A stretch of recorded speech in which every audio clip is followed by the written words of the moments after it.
Hello students. तो आज हम लोग अपनी ज्योग्राफी क्लास 11 की एनसीईआरटी का नया टॉपिक डिस्कस करेंगे जिसका नाम क्या है, जिसका नाम है जियोमॉर्फिक प्रोसेस या भू आकृतिक प्रक्रियाएं।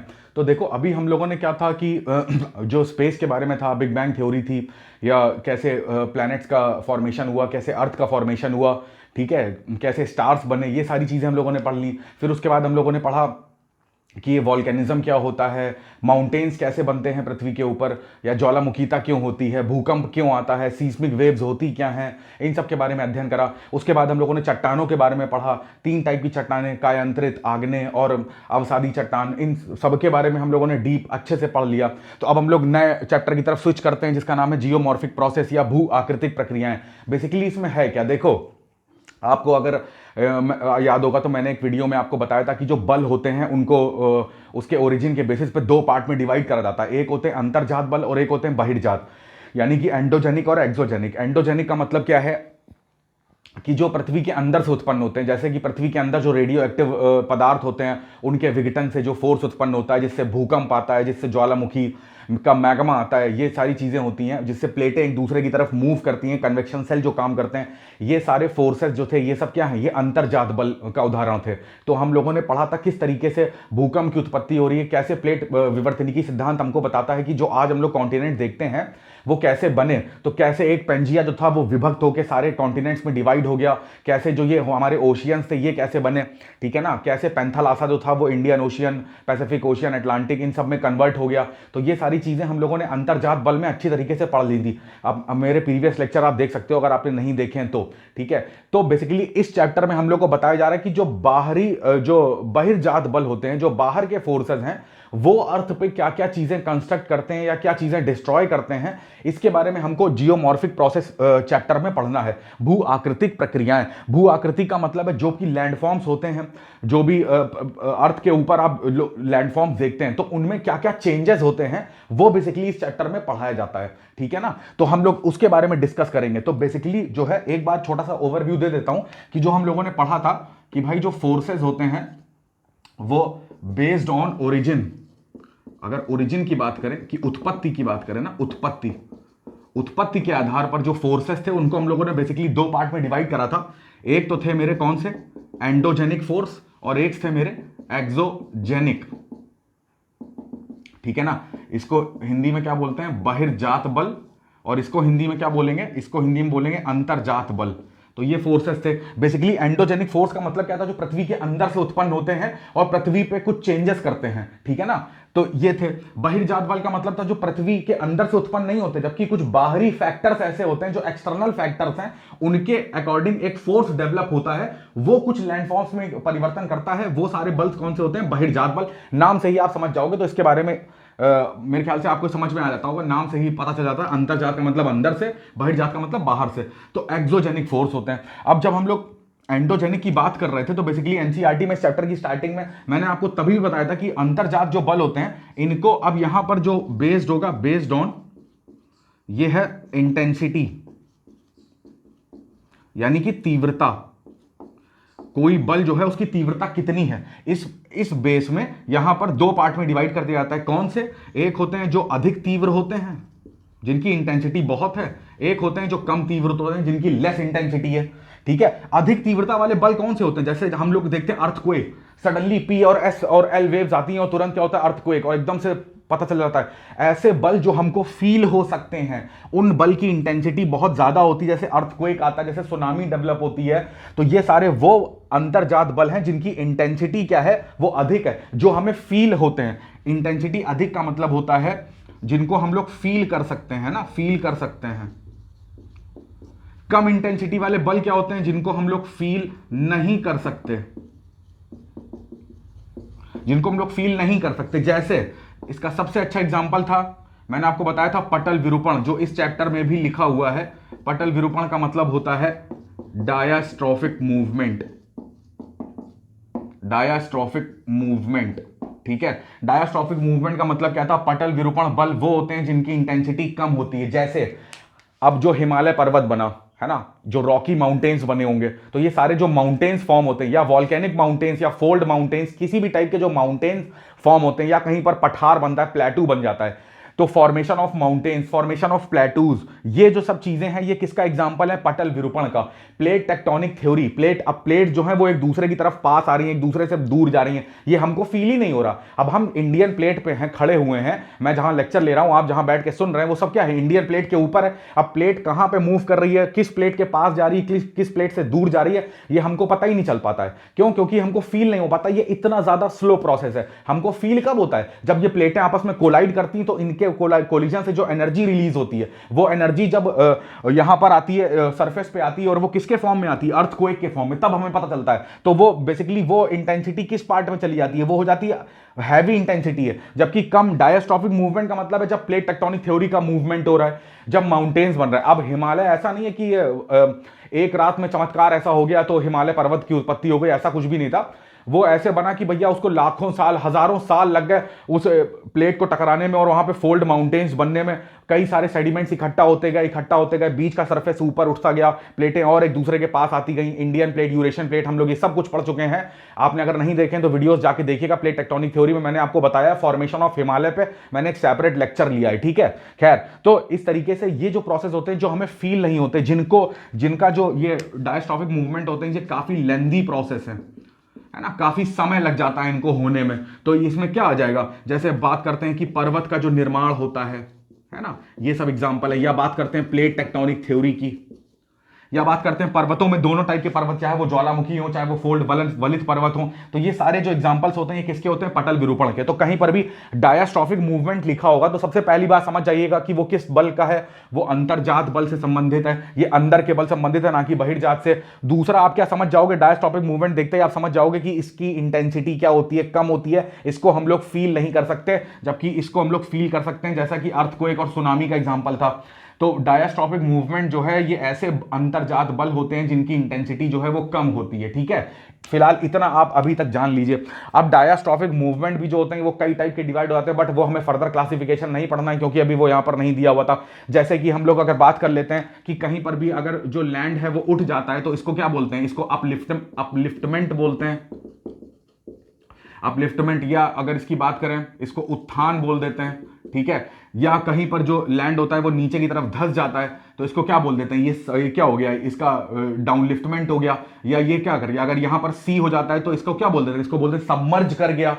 तो इस तरीके का जो प्रोसेस होते हैं, अब ये प्रोसेस कोई एक दिन में होने वाले प्रोसेस नहीं है, ना ही इन प्रोसेस को हम लोग फील कर सकते हैं। यानी कि अगर उत्थान होता है या अवतलन होता है, कोई पार्ट नीचे लैंड का धंस जाता है, तो ये सब काफी लेंदी प्रोसेस हैं। तो ये सारे प्रोसेस किस में आते हैं? पटल विरूपण में आते हैं। तो अंतर्जात बल की बात करें, या तो अर्थक्वेक की बात करें, या पर्वत निर्माण की बात करें, या प्लेट टेक्टोनिक थ्योरी की बात करें, या हम लोग वॉल्केनिज्म की बात करें, ठीक है। तो ये सब कुछ हम लोग प्रीवियस अपने चैप्टर में पढ़ चुके हैं। बेसिकली इस चैप्टर में हमको देखना है कौन सा बल? हमको देखना है अपना बहिर्जात बल, यानी कि एक्सोजेनिक फोर्स। तो हम लोग अब बात करेंगे कि भैया एक्सोजेनिक फोर्स जो हैं वो क्या होते हैं, ठीक है। तो आई होप आपको यहां तक पॉइंट जो है वो समझ में आ रहे होंगे। तो ये इंट्रोडक्शन देना थोड़ा सा ज़रूरी था। अब देखिए, जैसे क्या होता है, जैसे आप कोई भी सामान लेने जाते हैं, फॉर एग्जांपल कि आप सब्जी खरीदने जाते हैं मार्केट में, तो आप 2 किलो सब्जी लेते हैं, ठीक है ना। 2 किलो आपने फॉर एग्जांपल कि आलू लिए, तो आपने देखा होगा उसके पास एक तराजू होता है। तराजू में ऐसे 2 बेस बने होते हैं जिसमें सामान को एक तरफ जो वेट है उनको रखा जाता है। तो आपके जो आलू हैं वो इस तरफ रखे गए। अब 2 किलो आलू का मतलब है 2 किलो अगर वेट यहाँ पे रखा गया है, वो तब तक ये जो बीच का एक ऐसा मेजरमेंट का एक वो होता है टूल जो बताता है कि दोनों तरफ का वेट जो है वो सेम हो गया। जब तक ये सेम नहीं होता है तो वो क्या होता है? आलू जो है वो डालता रहता है, अगर ज्यादा होता है तो आलू यहां से निकाल देता है। तो कहने का मतलब एक बैलेंसिंग रहती है, सेम एज इट इज। जो अंतर्जात बल होते हैं और बहिर्जात बल होते हैं, ये बात ध्यान रखना, एनसीईआरटी में लिखा हुआ है, ये कथन के रूप में पूछा जा सकता है तुमसे कि जो अंतर्जात बल हैं, जो बहिर्जात बल हैं, इनका मेन जो काम होता है वो होता है बैलेंसिंग का, ठीक है ना। बैलेंसिंग करते हैं। ये बैलेंसिंग किस चीज की? ये जो लैंडफॉर्म्स हैं, लैंडफॉर्म्स की जो इनकी क्या होती है? हाइट, या फिर जैसे बात करते हैं इसके हिंदी में बोलते हैं उच्चावच जो होती हैं, ठीक है।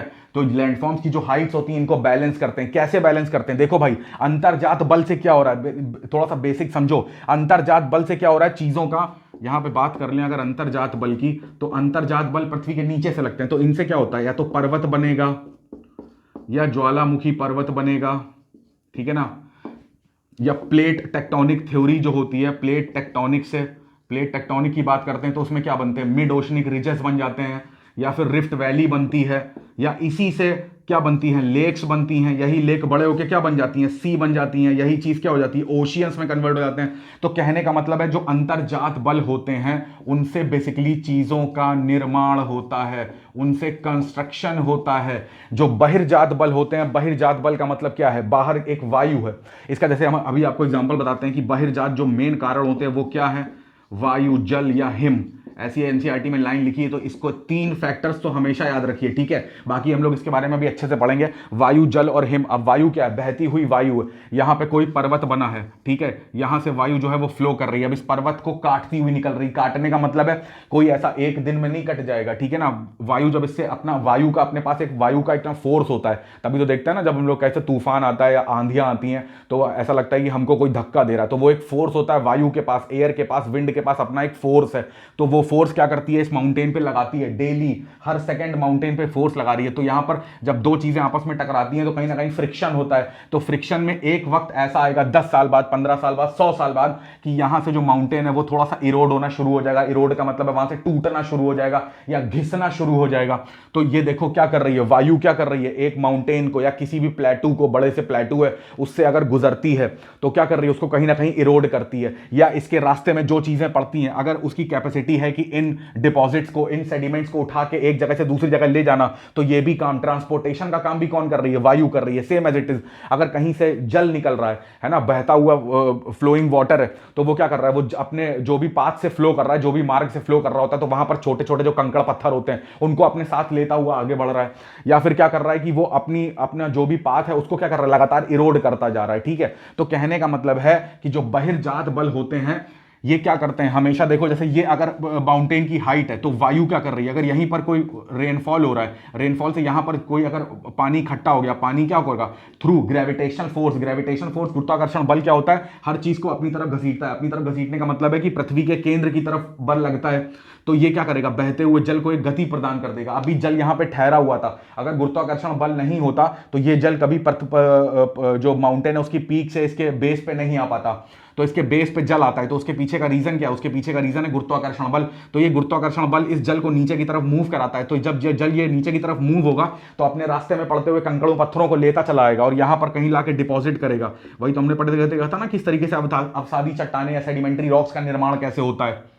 तो कहने का मतलब है जो ये जल होता है वो भी क्या कर रहा था, माउंटेन को कहीं से काट रहा होता है या फिर माउंटेन से एक जगह से ट्रांसपोर्टेशन कर रहा होता है। तो बहिर्जात बल में बेसिकली क्या होता है, चीजों का विनाश होता है या चीजें डिस्ट्रॉय होती हैं, प्लस या चीजें जो हैं वो क्या होती हैं, ट्रांसपोर्ट होती हैं।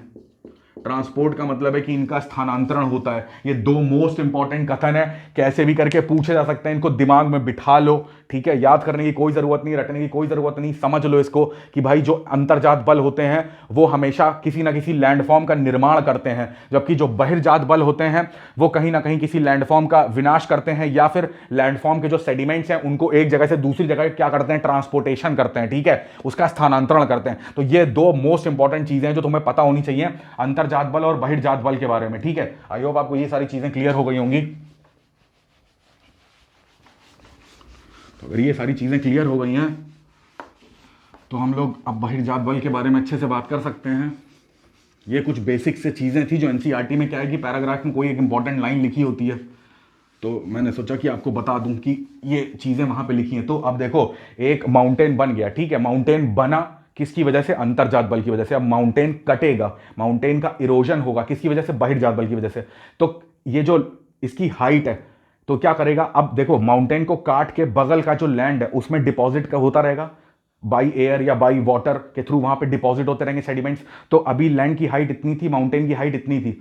बहिर्जात बल के कारण क्या हुआ, एक्सोजेनिक फोर्सेस के कारण क्या हुआ कि माउंटेन की हाइट इतनी रह गई और ये जो लैंड था इसकी हाइट बढ़ गई। तो धीरे धीरे देखो ये चीज बैलेंसिंग हो रही है। तो इसीलिए मैंने वर्ड यूज करा था कि लैंडफॉर्म्स की जो हाइट होती है, जो उच्चावच होता है, उसको मतलब बैलेंस करने का काम किसका होता है, दोनों बल का, यानी कि अंतर्जात और बहिर्जात दोनों बल जो हैं वो लैंडफॉर्म्स को मैनेज करते हैं, उसको बैलेंस करते हैं, ठीक है। तो अब देखो ध्यान से, अब हम लोग बेसिकली पढ़ेंगे बहिर्जात बल्स के बारे में, बहिर्जात बल्स एक्सोजेनिक फोर्सेस के बारे में पढ़ेंगे, ठीक है। तो बहिर्जात बल जो हैं इसको एक नाम यूज, इसका एक नाम होता है, इसके बारे में मैं आपको एक बार बता चुका हूं रॉक में, अनाच्छादन प्रक्रिया। अब ये जो अनाच्छादन की प्रक्रिया होती है, जिसको क्या बोलते हैं इंग्लिश में, ड्यूनेडेशन प्रोसेस, ठीक है। तो ये जो अनाच्छादन की प्रक्रिया हम लोग बार बार पढ़ चुके हैं, इसमें 3 चीजें मेन आती हैं। सबसे पहले क्या आती है, वेदरिंग, फिर आता है क्या है, इरोजन, और लास्ट में क्या आता है, मास वेस्टिंग। वेदरिंग की हिंदी क्या होती है, इसकी हिंदी होती है अपक्षयण, इरोजन मतलब अपर्दन, और मास वेस्टिंग मतलब वृहद क्षरण, ठीक है। मास वेस्टिंग या मास मूवमेंट भी कहीं लिखा होता है तो सेम मीनिंग होता है उसका, उसमें कंफ्यूज होने की जरूरत नहीं है, ठीक है। तो बेसिकली मुद्दा यह है कि आपको यह पता होना चाहिए कि बहिर्जात बल जो है, यानी कि जो बाहर से फोर्सेस लगते हैं, उसका सबसे अच्छा एग्जांपल है अनाच्छादन प्रोसेस, ड्यूनेडेशन प्रोसेस। ड्यूनेडेशन प्रोसेस जो है वो, उसमें 3 चीजें आती हैं जो हम लोग को इस चैप्टर में पढ़नी है। सबसे पहली है वेदरिंग, दूसरी है इरोजन, और तीसरी है मास वेस्टिंग, ठीक है ना, यानी कि वृहद क्षरण, इसी को मास मूवमेंट भी कहते हैं, ठीक है। तो सबसे पहले हम लोग स्टार्ट करते हैं अपनी वेदरिंग से या अपक्षयण से। तो यहां पर हेडिंग डाल लेते हैं हम लोग, अपक्षयण, या इसकी इंग्लिश क्या होती है, वेदरिंग, ठीक है। तो अब देखो वेदरिंग में क्या बेसिकली है, वेदरिंग होती क्या है। पहली चीज तो जानो कि हमने इसके बारे में आपको सेडिमेंट्री रॉक्स में और जो मेटामॉर्फिक रॉक्स थी उसमें भी पढ़ाया था। यहां पे भी सुन लो ध्यान से कि वेदरिंग का मतलब होता है, अब इसमें वेदर आ रहा है वर्ड, तो यहां से इसको रिलेट करते जाओ कि भैया यहां पे मतलब होता है कि मौसम में परिवर्तन, पहली चीज, ठीक है। दूसरी चीज टेम्परेचर डाउन होना, तीसरी चीज टेम्परेचर अप होना, मतलब टेम्परेचर अप होना, डाउन होना, ठीक है। तो ये इसका मोस्ट इंपॉर्टेंट फैक्टर है, डबल हैश बना दिया मैंने, याद कर लो। वेदरिंग का मतलब होता है कि कोई भी रॉक है, ठीक है, इसमें लगातार लगातार क्या हो रहा है कि लगातार इसमें मान लो कि इंसोलेशन हो रहा है, जैसे सन है तो उसकी सन की जो लाइट है वो लगातार कंटिन्यूअसली पड़ रही, तो इस रॉक का टेम्परेचर क्या होता रहेगा, इंक्रीज होता रहेगा। दूसरा एग्जांपल, मान लो कि यहां पर क्या है, क्लाउड है, और ये ऐसी जगह है जहां पर हमेशा रेनफॉल होती रहती है, 24 घंटे साल में मैक्सिमम रेनफॉल होती है। तो अब ये क्या है, ये ओपन रखी हुई है रॉक, ऐसा नहीं कोई शेल्टर में रखी होती है चट्टानें, तो ये सब ओपन में है, तो यानी कि जो सनलाइट है वो भी कंटिन्यू पड़ती जा रही है, रेनफॉल भी इसमें कंटिन्यू हो रहा है। तो सारी जो ये वेदर फिनोमिना है ये इसके ऊपर जो है इफेक्ट डालते हैं। जहां पर ऐसे इफेक्ट की बात होती है तो ये रॉक जो है वो एक टाइम ऐसा आएगा कि भाई ये रॉक जो है उसमें ये ऐसा क्रैक पड़ेगा, ठीक है, और फिर कुछ टाइम के बाद ये रॉक जो है वो 2 पार्ट में टूट जाएगी, या ये रॉक जो है इसका ऐसा हो सकता है कि इसका ये पार्ट ऐसे टूट जाए, तो यानी कि ऐसे ये रॉक टूट जाए, ठीक है, कैसे भी करके ये रॉक जो है वो ब्रेक हो जाएगी। और ब्रेक होने के पीछे जो कारण है वो कारण है मौसम में परिवर्तन का, या टेम्परेचर ज्यादा का या टेम्परेचर कम का। तो इस टाइप का जो फिनोमिना होता है जो एक रॉक को तोड़ देता है, एक चट्टान को विभक्त कर देता है, विखंडित कर देता है, इसी को बोलते हैं वेदरिंग, ठीक है। ये तो हो गई भाषा, एक मतलब लॉजिक समझने का, ठीक है। अब देखो जो किताबी लैंग्वेज है जो आपको आंसर राइटिंग में लिखनी है वो ये होती है कि वेदरिंग बेसिकली क्या होती है। वेदरिंग में 2 प्रोसेस होते हैं, एक होता है मैकेनिकल डिसइंटीग्रेशन, प्लस दूसरा होता है केमिकल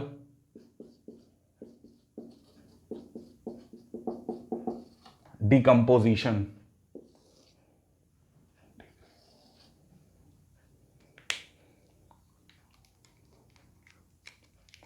ठीक है, देखो ध्यान से, मैकेनिकल डिसइंटीग्रेशन कर देना और केमिकल डिकम्पोजिशन, देखो इसका मतलब क्या है। मैकेनिकल डिसइंटीग्रेशन का मतलब है इसको टूट जाना, ये रॉक यांत्रिक रूप से उसको डिसइंटीग्रेट कर देना। इंटीग्रेट करना मतलब क्या होता है, जोड़ना, डिसइंटीग्रेट कर देना मतलब तोड़ देना। तो यांत्रिक रूप से फिजिकली इस पे फोर्स लगा के, फिजिकली फोर्स का मतलब है कि जैसे जो ये रेनफॉल है ये फोर्स लगा रही है, फिजिकली फोर्स लगा रही है, ये जो सनलाइट है ये लगातार इसका टेम्परेचर बढ़ा रही है, जैसे जैसे इसका टेम्परेचर बढ़ रहा है तो ये सनलाइट भी जो है वो अपने अंदर एक फोर्स रखे, वो इस पर बल लगा रही है, ठीक है। या मैं इस पर हथौड़ा मार दूं तो हथौड़ा मार के इसको तोड़ दूं, या किसी भी तरीके से फोर्स लग रहा है इस पे और फोर्स लग के ये जो रॉक है वो टूट रही है, तो इसको बोलते हैं मैकेनिकल डिसइंटीग्रेशन या यांत्रिक विखंडन, ठीक है ना, भौतिक विखंडन, इसकी हिंदी है भौतिक विखंडन। या दूसरी तरीके से केमिकली डिकम्पोजिशन हो जाए। इसका केमिकली का मतलब है कि इसमें कोई बाहर से फोर्स नहीं लग रहा, कुछ ऐसा हमने कुछ केमिकल प्रोसेस इसके अंदर ऐसा हो रहा है, कुछ केमिकल इसके अंदर ऐसा प्रोसेस हुआ कि ये जो थी ये अपने आप ब्रेक होना शुरू हो गई, ब्रेक हो के सड़ गई, सड़ के गल गई, ठीक है ना, गल के टूट गई। तो ये क्या है, केमिकल, रासायनिक रूप से क्या हो जाए, इसका जो है डिकम्पोजिशन हो जाए, या मैकेनिकली इसका क्या हो जाए, ये विखंडित हो जाए, ठीक है। तो ये जो प्रोसेस होता है, इन दोनों प्रोसेस को कंबाइंडली क्या बोलते हैं, दिस इज कॉल्ड वेदरिंग, ठीक है ना। इन दोनों प्रोसेसों को वेदरिंग बोलते हैं। दोनों का अल्टीमेटली रिजल्ट क्या होगा, रॉक को ब्रेक करना, रॉक को, बनी हुई चीज जो है उसको बर्बाद कर देना, उसका विनाश कर देना, उसको डिस्ट्रॉय कर देना। तो ये डिस्ट्रॉय का जो प्रोसेस है वो होता है वेदरिंग में। और जो वेदरिंग प्रोसेस है, याद रखिएगा, ये एक ऑन साइट प्रोसेस है, ठीक है ना। ऑन साइट प्रोसेस का मतलब है, इसकी हिंदी होती है स्वस्थाने। स्वस्थाने का मतलब है इंस्टू प्रोसेस है ये, ठीक है ना। इन सिटू का प्रोसेस है मतलब जहां पे ये रॉक रखी है, फॉर एग्जांपल कि ये रखी है कानपुर में, ये रखी उत्तर प्रदेश में, तो ये उत्तर प्रदेश में ही टूट के जो है विभक्त हो जाएगी, है ना। ऐसा नहीं है कि ये जो रॉक है वो रखी कानपुर में है, टूट के इसका जो पार्ट था वो चला गया लखनऊ में, ऐसा बिल्कुल भी नहीं होगा, ठीक है। जब ऐसा हो जाए कि भाई रॉक रखी है कानपुर में और ये टूट के इसके जो पार्ट है उसको वायु या बहता हुआ जल जो है वो जाके लखनऊ में डिपॉजिट कर दे, तो ये प्रोसेस अपर्दन हो जाता है। जब रॉक एक जगह से दूसरी जगह चली जाती है तो दिस इज कॉल्ड इरोजन।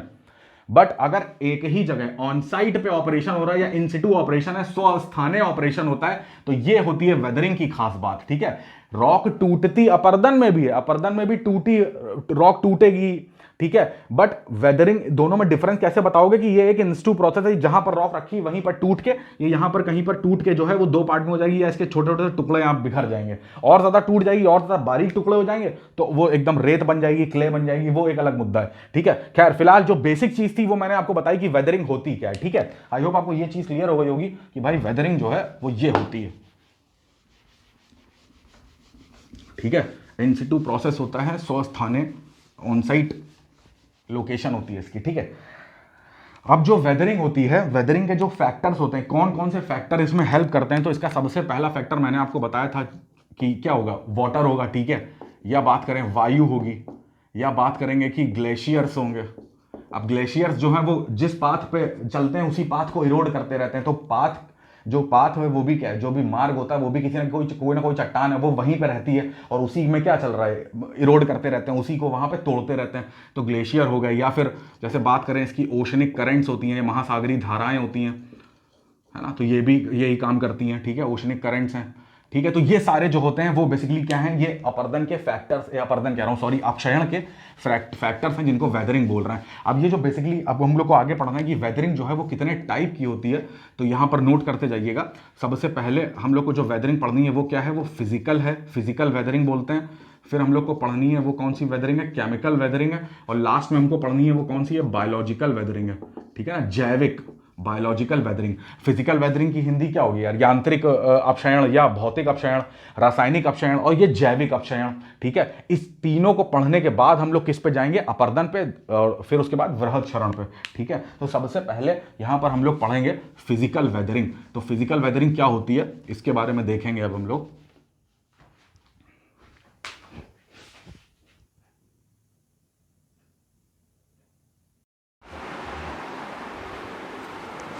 चलिए तो हम लोग देखते हैं फिजिकल वेदरिंग में। तो जो एनसीईआरटी में जो इसके अंडर में टॉपिक्स गिवन है तो उसके बारे में ये लिखा हुआ है। सबसे पहला जो एक एक करके हम सबको पढ़ते जाएंगे, तो तापक्रम में परिवर्तन एवं विस्तारण। देखिए इसकी इंग्लिश क्या है कि टेम्परेचर चेंजेस एंड एक्सपेंशन।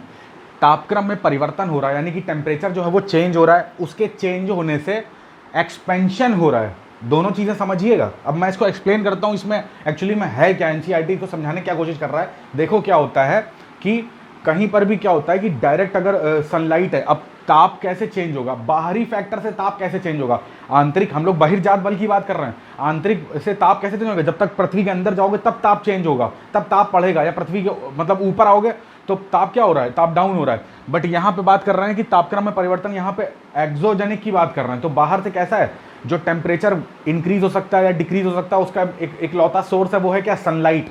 तो जहां पर भी सनलाइट पड़ती है, तो मैंने आपको बताया कि कोई एक रॉक है, उसमें क्या है कि लगातार जो है वो सनलाइट पड़ रही है, तो क्या होगा, जब समर का सीजन होगा, गर्मियां होंगी, तो ये जो रॉक होगी इतना ज़्यादा टेम्परेचर होगा, इतना ज़्यादा टेम्परेचर होगा कि ये रॉक क्या कर जाएगी, एक्सपेंड कर जाएगी। ठीक है, गर्मियों में क्या करेगी, इसमें क्या होगा, जब गर्मियां आएंगी तो इसमें क्या होगा, रॉक का एक्सपेंड करेगी। ठीक है, और यही जब विंटर्स होंगे तो ये रॉक क्या करेगी, कंप्रेस करेगी। तो अब मेरे को बताओ कि एक रॉक बार बार वो फैल रही है, बार बार सिकुड़ रही है, एक्सपेंशन हो रहा है, कॉन्ट्रैक्शन हो रहा है, तो इस एक्सपेंशन कॉन्ट्रैक्शन से क्या होगा कि इसके बीच में कभी ना कभी एक ऐसी सिचुएशन आ जाएगी, कोई भी चीज़ है ना, उसको बार बार आप खींच रहे हैं, बार बार उसको आप कंप्रेस करने की कोशिश कर रहे हैं, तो उसमें अंदर की जो इसमें लेयर्स बनी होंगी, उसमें ऐसा सबसे पहले क्या हो जाएगा, सबसे पहले ऐसे क्रैक डेवलप होगा, है ना, एक फ्रैक्चर आएगा, फिर उसके बाद ये क्रैक होगा, और फिर क्या होगा, एक सिचुएशन ऐसी आएगी कि बार बार टेम्परेचर कंटिन्यूअसली, कभी टेम्परेचर बहुत ज़्यादा हो जा रहा है, कभी टेम्परेचर एकदम डाउन हो जा रहा है, कभी फिर इंक्रीज कर रहा है, तो ये प्रोसेस कंटिन्यू होता रहता है। तो इस कारण जो टेम्परेचर में चेंज आता है, तो उससे क्या होता है, ये जो एक्सपेंशन और कंप्रेशन के कारण एक टाइम आएगा कि जो रॉक होगी वो क्या हो जाएगी, हमारी रॉक जो है वो ब्रेक हो जाएगी, टूट जाएगी।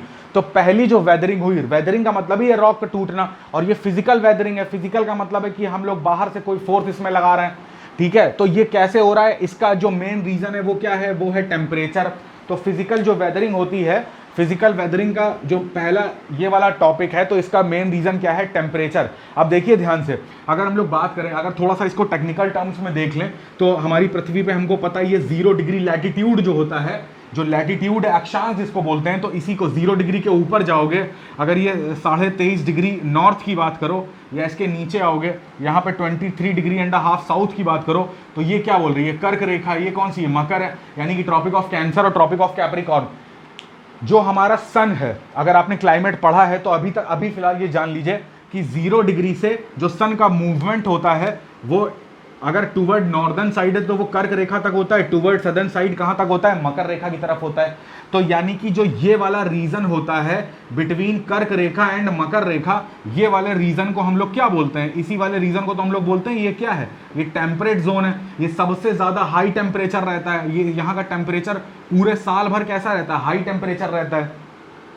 तो यहां पे क्या होगा, अब सोचो, जब सन की पोजीशनिंग जो है वो कर्क रेखा के ऊपर है, ITCZ जो है हमारा मूव कर चुका है टुवर्ड नॉर्दर्न साइड, और सन की जो पोजीशन है, सन जो है वो ठीक कर्क रेखा के ऊपर है, तो यहां पर क्या होगा, समर होगा, और मकर रेखा में क्या होगा, विंटर होगा। तो मेरी बात ध्यान से सुनना, जो कर्क रेखा पर चट्टानें पाई जाएंगी, जो चट्टानें कर्क रेखा पर पाई जाएंगी, उसमें टेम्परेचर ज्यादा है, तो उनका एक्सपेंशन होगा। ठीक उसी समय जो मकर रेखा पे चट्टानें पाई जाएंगी, उसका टेम्परेचर जो होगा वहां पर क्या होगा, वहां पर विंटर होगा, क्योंकि सन जो है टुवर्ड्स नॉर्दर्न साइड मूव कर चुका है। तो मकर रेखा पर यानी कैप्रिकॉर्न पे क्या है, विंटर्स हैं, सर्दियां हैं, तो यहां की रॉक क्या हो चुकी होंगी, कंप्रेस हो चुकी होंगी। इसी का रिवर्स कर दो, जब सन का मूवमेंट जो है वो मकर रेखा की तरफ आ चुका है, तो अब मकर रेखा की तरफ जब सन कैप्रिकॉर्न की तरफ है, तो विंटर्स की जो कर्क रेखा यानी कैंसर पे जो रॉक है, उनमें क्या होगा, जो रॉक गर्मियों में एक्सपेंड कर रही थी अब वो कंप्रेस करेंगी, ये रॉक जो सर्दियों में कंप्रेस कर गई थी अब वो एक्सपेंड करेंगी। तो जैसे जैसे सन का मूवमेंट होता रहेगा, तो मेरे भाई कभी ये रॉक कंप्रेस करेगी, कभी ये रॉक एक्सपेंड करेगी, कभी ये रॉक। तो ये जो कंप्रेशन और ये कॉन्ट्रैक्शन हो रहा है, इसी वजह से क्या होगा कि भाई यहाँ की जो रॉक्स हैं उसमें क्या होगा, उनमें वेदरिंग हो जाएगी, और वो रॉक जो है वो एक ना एक लिमिट के बाद, जब उनका थ्रेशोल्ड के ऊपर चीज चली जाएगी, जब वो अब कोई भी चीज है उसकी एक इलास्टिसिटी की लिमिट होती है ना, अब कोई रबर बैंड भी है उसको आप खींच रहे हैं, तो खींचने के बाद एक पोजीशन ऐसी आएगी कि भाई वो ब्रेक कर जाएगी, क्योंकि वो आप उसकी लिमिट को क्रॉस कर चुके हैं, जो उसकी प्रत्यास्थता की सीमा है उसको आप लांघ चुके हैं। तो सेम एज इट इज यहाँ पर जो रॉक्स हैं वो क्यों ब्रेक होंगी, क्योंकि कभी उनका टेम्परेचर आप ज्यादा कर रहे हो, कभी उनका टेम्परेचर इतना कम कर रहे हो कि वो कंप्रेस हो रही हैं, तो वो हो जाएंगी ब्रेक। तो पहला जो फिजिकल वेदरिंग थी वो ये थी, मैंने आपको ऐसा इक्वेटर के टर्म्स में या कैंसर के टर्म्स में समझा दी कि यहाँ पर रॉक्स की जो वेदरिंग होती है इन सब कॉन्टिनेंट, अगर यहाँ पर कोई कॉन्टिनेंट है, जैसे फॉर एग्जाम्पल इंडिया की बात करें, तो उसमें जो रॉक की वेदरिंग होती है उसमें कहीं ना कहीं टेम्परेचर एक बहुत इंपॉर्टेंट रोल प्ले करता है। ठीक है, दूसरा देखो, भार विहीनीकरण एवं विस्तारण। विस्तारण का मतलब क्या है, एक्सपेंशन। भार विहीनीकरण का मतलब होता है अनलोडिंग। ठीक है ना, इंग्लिश में लिखता जा रहा हूं, तो आपको ये समझ में आता है, टेम्परेचर में चेंजेस हो रहे हैं, तो डेल्टा टी लिख दिया, डेल्टा टी है। ठीक है, डेल्टा टी से क्या हो रहा है, हमारा एक्सपेंशन हो रहा है। तो यहां पर अनलोडिंग एंड क्या है, ये क्या है, एक्सपेंशन। अब अनलोडिंग एंड एक्सपेंशन का मतलब ध्यान से सुनो, जब हमने तुम्हें बताया था, एक वर्ड यूज करा था मैंने, वो वर्ड था कॉम्पैक्शन। कॉम्पैक्शन वर्ड क्या कहता है कि भाई जो रॉक्स होती हैं जो रॉक है वो क्या है कि उसकी जो अपर लेयर है वो लोअर लेयर पे एक प्रेशर अप्लाई करती है। कोई भी रॉक है तो अगर उसमें ये रॉक है, इसमें कई सारी लेयर्स बनी हुई हैं, तो जो ये वाली लेयर है वो इसके ऊपर क्या करेगी, हाई प्रेशर अप्लाई करती है। हर रॉक अपने नीचे वाली रॉक पे प्रेशर अप्लाई कर रही, तो जो सबसे नीचे वाली रॉक है उसका प्रेशर सबसे ज्यादा होगा, सबसे ज्यादा होगा। ठीक, अब देखो क्या है, लगातार बारिश भी हो रही है, लगातार टेम्परेचर भी है, अब यहां पर हवा भी चल रही होगी, यहां पे बहता हुआ जल भी होगा। तो क्या होगा कि अगर यहां पर इरोजन होता है, इरोजन का मतलब क्या है ध्यान से समझ लो, उसके बाद हम लोग उसको डीप में डिस्कस करेंगे। अभी फिलहाल ये जान लो कि जो वेदरिंग है, वेदरिंग का मतलब है टूटना, इरोजन का मतलब क्या है, टूट के यहां पर जो टूट के यहां पर जो इसका रॉक टूट के इकट्ठा हुई है, इसको यहां से ले जाके यहां पे इकट्ठा करना, यहां पर सारा इकट्ठा करना, ये होता है इरोजन, अपरदन।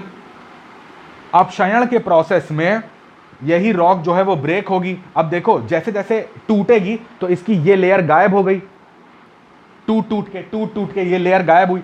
अब लेयर को, अगर वेदरिंग का कॉन्सेप्ट है तो लेयर को यहीं पे कहीं पे डिपॉजिट हो जाना चाहिए, यहीं पे उसका निक्षेपण हो जाना चाहिए, बट चूंकि हवा भी चल रही है, बहता हुआ जल भी है, तो ये सारी चीजें जो हैं वो कहीं और पे डिपॉजिट हो रही हैं, इसीलिए यहां पर जो अवसाद इकट्ठा हो रहे हैं इन्हीं को बोल रहे हैं अवसादी चट्टानें। और ये कैसे हो रही है, अपरदन से, इरोजन से। अगर यहीं पर टूट के इकट्ठा हो रही है, ऑन साइट प्रोसेस है, तो वो वेदरिंग है। तो मैं तुमसे कह रहा हूं कि एक एक लेयर जो है वो टूटती जा रही है और टूट के इरोजन के थ्रू कहीं और चली गई, तो एक पोजीशन ऐसी आएगी कि मेरे भाई यहां से जो सारी लेयर्स हैं वो टूट जाएंगी। तो इस लेयर पे जो ये प्रेशर पड़ रहा था, अब देखो कोई चीज है, अब जैसे एग्जांपल बताऊं, ये मार्कर है, इस पे तुम प्रेशर अप्लाई करो। अब जैसे हाथ है, इस पे तुम प्रेशर अप्लाई करोगे, तो जब बीच में प्रेशर अप्लाई करोगे तो ये ऐसे कुछ बीच वाला हिस्सा जो है वो नीचे चला जाएगा। जब इसके ऊपर हम प्रेशर अप्लाई कर रहे हैं, फॉर एग्जांपल इस हाथ पे हम मार्कर से दबा रहे हैं, मेरी बात ध्यान से सुनो और इसको इमेजिन करने की कोशिश करो, तभी ज्योग्राफी समझ में आएगी। ज्योग्राफी को पढ़ने का सबसे अच्छा तरीका है, आप जितना अच्छा अपना इमेजिनेशन कर सकते हो वैसे करो, गलत करोगे सही करोगे, मगर इमेजिन करो चीजें, ठीक है। हर चीज को बोर्ड में या ऐसा थ्योरी में नहीं समझाया जा सकता है। तो देखो इस हाथ को मैं मार्कर से पुश कर रहा हूं, तो इस हाथ में जो बीच वाला सिरा है वो देखो धीरे धीरे नीचे होता चला जा रहा है। क्यों? क्योंकि ऊपर से यहां पर प्रेशर अप्लाई हो रहा है। अब देखो जैसे ही मैं इस प्रेशर को रिलीज करूंगा, तो अब देखो नीचे से क्या होता है, अब नीचे से भी अंतर्जात फोर्सेस जो हैं वो बल लगाते हैं। नीचे जो है, नीचे की जो डेंसिटी है, नीचे की जो कन्वेक्शन साइकिल है वो ऊपर की तरफ फोर्स लगाती है, तो नीचे से भी फोर्स लग रहा है, ऊपर से भी फोर्स लग रहा है। तो जब ऊपर का फोर्स हटेगा तो नीचे वाली चीज जो है वो ऊपर उठेगी। मैं तुमसे कह रहा हूं कि जब चट्टान में लेयर बनती चली जा रही थी, तो ये चट्टान कुछ ऐसी हो गई होगी कि नीचे से हल्का सा ऐसे बेंड हो गई होगी। अब नीचे से, अब ऊपर की लेयर जो है वो अपरदन के थ्रू हट चुकी हैं, वो अपरदित हो गई। तो अब क्या होगा, लगातार देखो ये अपरदन होना, अपक्षयण होना, ये लगातार चलता रहता है स्थल पे, ठीक है। अंतर्जात बल, बहिर्जात बल, ये सब कंटिन्यू चलते हैं पैरेलल में, एक दूसरे के समानांतर। ऐसा नहीं होता है कि सुबह जो है टाइम है वो अंतर्जात बल का, सुबह से शाम तक, और रात में टाइम होता है बहिर्जात बल का, ऐसा कुछ भी नहीं होता है, ठीक है ना। तो यहां पर कंटिन्यूअसली दोनों समानांतर अपना काम करते रहते हैं। तो जैसे जैसे लैंडफॉर्म बन रहे हैं तो अपरदन के थ्रू ये चीज हटती भी रहती है। तो जैसे जैसे अपरदन हो रहा है तो यहां पर क्या हो रहा है, नीचे से भी बराबर फोर्स लग रहा है। तो जब नीचे से फोर्स लग रहा है तो ये चीज ऊपर उठेगी। ये चीज तभी ऊपर उठ पाएगी जब ऊपर इसके कोई प्रेशर अप्लाई ना हो रहा हो। तो अब नीचे से कोई पुश कर रहा है, ब्लैक बोर्ड के उस तरफ से कोई इसको पुश करेगा, मैं अगर इधर से पुश कर रहा हूं तो क्या होगा, ये चीज समतल रहेगी। बट क्या है, यहां से मैंने फोर्स लगाना छोड़ दिया तो ये जो बोर्ड आप देख रहे हैं इस पे ऐसा, ये अभी यहां पर है, फिर थोड़ी देर बाद यहां आ जाएगा, थोड़ी देर बाद यहां आ जाएगा, ऐसा इसमें उभार हो जाएगा। तो जब ऊपर की सारी लेयर हट जाती हैं, जब ऊपर की सारी लेयर अपरदित हो जाती हैं, उसके बाद जो सबसे निचली लेयर होती है वो ऐसे कर्व फॉर्म में जो होती है। अब ये कर्व फॉर्म में क्यों होती है, क्योंकि ऊपर से इतना ज्यादा प्रेशर लग चुका होता है कि उसने कर्व का फॉर्म ले लिया होता है। तो यही लेयर में जब नीचे से फोर्स लगता है, उठ के जब ऊपर आती है, तो ये लेयर कुछ ऐसी हो जाएगी, ऐसा फोल्ड टाइप की हो जाएगी। इसी लेयर को हम लोग, एक नाम एनसीईआरटी में यूज है, फॉइलेटेड, एक्सफॉइलेटेड एक वर्ड यूज है जिसको बोलते हैं हिंदी में अपशक्म, ऐसा करके कुछ नाम है, देख लियो।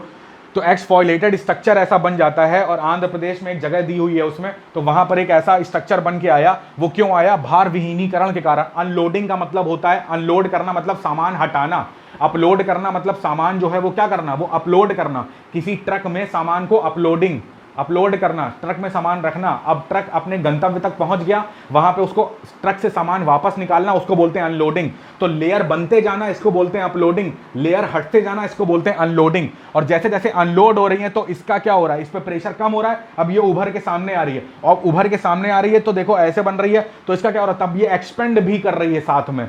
जब उभर के सामने आ रही है तो ये एक्सपेंड कर रही है, तो एक्सपेंड कर रही है तो कहीं ना कहीं ऐसा स्ट्रक्चर बनने के सामने आ जाता है। तो इस टाइप के स्ट्रक्चर को क्या बोल देते हैं कि ये टॉपिक जो है वो उसको क्या बोलते हैं, अनलोडिंग एंड एक्सपेंशन। और इसी प्रेशर अप्लाई होने में, प्रेशर रिलीज होने में, अनलोडिंग और अपलोडिंग के चक्कर में चट्टान में क्या हो सकता है, ब्रेक हो सकता है। बिल्कुल, ये जब एक्सपेंड करेगी तब इसमें ब्रेक हो सकता है। एक्सपेंशन का मैंने आपको यहां पे बता दिया था। तो दोनों ही केसेस में क्या होगा, चट्टान जो है वो टूटेगी। ठीक है, तो आई होप आपको ये दोनों पॉइंट क्लियर हो गए होंगे।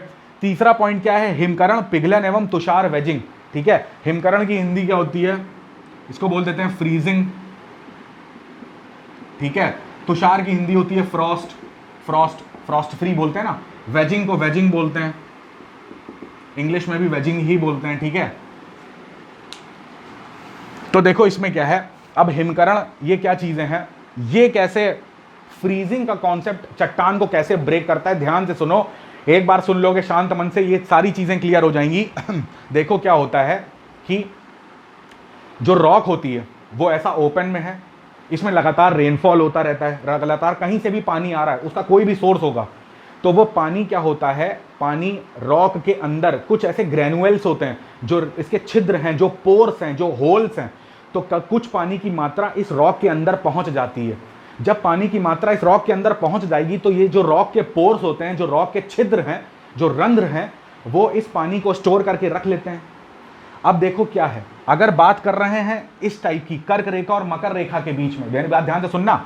अगर हम लोग अभी निम्न अक्षांशों की बात कर रहे हैं तो यहां पर तो भैया होता है सबसे ज्यादा टेम्परेचर। ये कैसे जोन है, टेम्परेट जोन है, सबसे हाई टेम्परेचर रहता है। तो यहां पर अगर पानी होगा तो कभी पानी बर्फ तो बन नहीं पाएगा, क्योंकि इतना ज्यादा टेम्परेचर है, पानी का वाष्पीकरण हो जाएगा, पानी सारा उड़ जाएगा।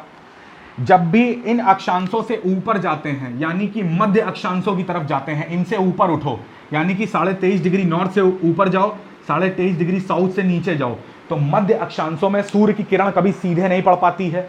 मगर रॉक में पानी तो वहां की रॉक में भी अंदर जा रहा है। तो होता क्या है, ध्यान से सुनना। जब हम लोग उच्च अक्षांशों की बात करते हैं तो उसमें चट्टानों के जो रंध्र हैं, जो चट्टानों के छिद्र हैं, पोर्स हैं, होल्स हैं, उसमें जो पानी पहुंच जाता है वो टेम्परेचर के डाउन होते ही उसमें बर्फ बन जाता है। मेरी बात समझ में आई? जो छिद्रों में पानी छिपा है वो जम के बर्फ बन जाता है, और यही जमा हुआ जो पानी है, अब देखो, जो हमेशा याद रखना, फिजिक्स का एक कॉन्सेप्ट है कि जो वॉल्यूम ऑफ आइस है वो हमेशा greater than volume of water होता है। बर्फ का आयतन हमेशा ज्यादा होता है। आयतन का मतलब क्या होता है, जगह का घेरना, इसी को आयतन बोलते हैं। तो जब पानी था उसका एक आयतन था, जब ये पानी बर्फ बन गया तो बर्फ का आयतन जो है पानी के आयतन से ज्यादा है, तो वो जाहिर सी बात है ज्यादा स्पेस लेगा, ज्यादा जगह का घेराव करेगा। अब वो देखो पानी ऐसे घुस गया, अब पानी जब बर्फ बनेगा तो ऐसे चौड़ा हो जाएगा, और जब ये चौड़ा होएगा तो अपने आसपास की जिस चट्टान की छिद्र में ही गया है उसको भी भाई चौड़ा कर देगा उसको। अब पानी जब बर्फ बनेगा, बर्फ अपने लिए जब बर्फ जमना स्टार्ट होगी तो अपने लिए वो जगह खुद ही बनाएगी, वहां कोई दूसरा आदमी तो जाएगा नहीं उसके लिए जगह बनाने। तो वो क्या करेगी, चट्टान को एक्सपेंड करेगी। तो यानी कि जो आइस है वो क्या करेगी, उसका वॉल्यूम क्या हो जाता है, इंक्रीज हो जाता है। तो जब आइस का वॉल्यूम इंक्रीज होगा तो वो क्या करेगी, जो रॉक है, रॉक का जो वॉल्यूम है उसको भी क्या करेगी, रॉक को प्रेशराइज करेगी, फैलाने की कोशिश करेगी, रॉक को एक्सपेंड करेगी। इसी को क्या बोलते हैं, इसी को बोलते हैं हिमकरण। अब देखो ये रॉक जब एक्सपेंड होगी तो वो चट्टान को अंदर से प्रेशराइज कर रही है। एक बात समझ में आती है? ठीक। अब देखो ऐसा नहीं है कि जो उच्च अक्षांश होते हैं इसमें कभी गर्मी पड़ती ही नहीं है। तो फॉर एग्जाम्पल कि जब वहां पर टेम्परेचर हल्का सा भी बढ़ा तो क्या होगा कि इसी रॉक का जो पानी है वो थोड़ा बहुत तो इवेपोरेट होगा ना, थोड़ा बहुत तो उसमें गलन होगी ना, थोड़ा बहुत तो वो मेल्ट होगा। तो जब मेल्ट होगा तो अब जब बर्फ जो है वापस से पानी बनेगी तो उसका आयतन फिर से कम होगा। अब रॉक गई है बढ़, अब जब आयतन जो है पानी का जो है वो क्या होगा, वो कम होगा। तो रॉक के अंदर तो बन गया है बड़ा सा होल, रॉक को कर दिया इसने खोखला, अंदर से रॉक को कर दिया है खोखला। तो अब ये जो खोखली चीज हो जाती है वो ज्यादा मजबूत नहीं रह पाती, तो ये क्या होगी, कभी ना कभी ये ब्रेक करेगी। देखो हिमकरण से यानी फ्रीजिंग से जब रॉक जमती है तो हो सकता है वो अपने आप को एक्सपेंड करे, तो हो सकता है कि चट्टान को वो ब्रेक कर दे। हो क्या सकता है, डेफिनेटली वो ब्रेक करेगी। देखो पानी की कुछ मात्रा अंदर जा रही है, फिर पानी लगातार, पानी का रिसाव जो हो रहा है वो चट्टान के अंदर होता जा रहा है, चट्टान जो है वो पानी को सोखती जा रही है, तो वो जितना पानी अंदर जाएगा उतनी बर्फ बनती जाएगी, जितनी बर्फ बनती जाएगी चट्टान में उतना ज्यादा वॉल्यूम उसका इंक्रीज करती जाएगी, तो एक मोमेंट आएगा चट्टान को ब्रेक कर देगी। दूसरा पॉइंट कि भाई जो वाष्पीकरण हो रहा है, इवेपोरेशन हो रहा है, तो उससे पानी जो है वो उड़ के वापस वायुमंडल में चला जा रहा है, तो अंदर तो चट्टान को खोखला करता जा रहा है, तो इस खोखली चट्टान में भी कुछ बाहर से प्रेशर बनेगा तो भी वो ब्रेक कर जाएगी। तो ये पॉइंट था इसका कहना, ठीक है। तो आई होप आपको ये तीनों पॉइंट जो है वो समझ में आए होंगे। चौथा पॉइंट देखो, सॉल्ट वेदरिंग बोलते हैं इसको, बोलते हैं सॉल्ट वेदरिंग, लवण अपक्षय, सॉल्ट वेदरिंग। सॉल्ट वेदरिंग का मतलब क्या होता है, सॉल्ट क्या है, देखो पानी कहीं से भी बह के जा रहा है, तो वहां पर क्या हुआ कि अगर इसको कोई सॉल्ट मिला, यानी कि कार्बोनेट्स मिले, सोडियम कार्बोनेट या कुछ ऐसा भी, कोई भी ऐसा लवण का ऐसा सॉल्ट के खनिज मिल गए, मिनरल्स मिल गए, तो पानी की खास बात क्या होती है, पानी होता है सॉल्वेबल, तो ये मैक्सिमम मिनरल्स को अपने अंदर सॉल्व करने की क्षमता रखता है, कैपेसिटी रखता है।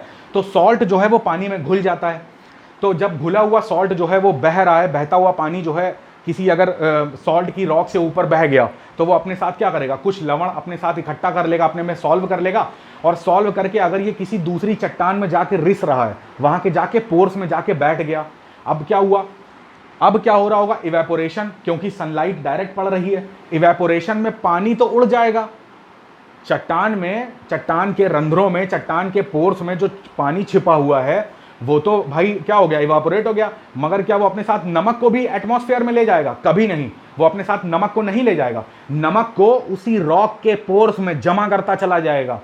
जो ये सॉल्ट है ये वहीं रॉक के पोर्स में इकट्ठा होता जाएगा, जब यही रॉक जो है, यही सॉल्ट जो है, जब उस रॉक के अंदर इकट्ठा होते होते होते होते एक पूरी ऐसी क्या बोलते हैं सॉल्ट की रॉक तैयार कर देगा, तो जब ये रॉक तैयार होती जाएगी, तो देखो जब पानी के साथ था ये सॉल्ट तब तो उसमें सॉल्वेबल था, मगर जब पानी इवेपोरेट हो गया तब तो ये जो सॉल्ट है वो सॉलिड फॉर्म में आ जाएगा, तो जब सॉलिड फॉर्म में आ जाएगा तब तो उसको अपने लिए जगह चाहिए, तो वो रॉक के घर पे रह रहा है, रॉक के घर पे किराए पे रह रहा है, बट उस पर क्या करेगा, धीरे धीरे अपना कब्जा स्टार्ट कर देगा, जब कब्जा स्टार्ट कर देगा तो क्या करेगा, अब रॉक जो है वो एक्सपेंड करेगी, भाई उसको भी तो जगह देनी है, अब लगातार ये प्रोसेस चल रहा है, सॉल्ट आता जा रहा है, पानी के साथ आता जा रहा है, तो ज्यादा किराएदार होते जा रहे हैं, तो घर का साइज तो लिमिटेड है, तो एक पोजीशन, एक टाइम ऐसा आएगा कि भाई घर क्या होगा, टूट जाएगा, रॉक क्या हो जाएगी, टूट जाएगी।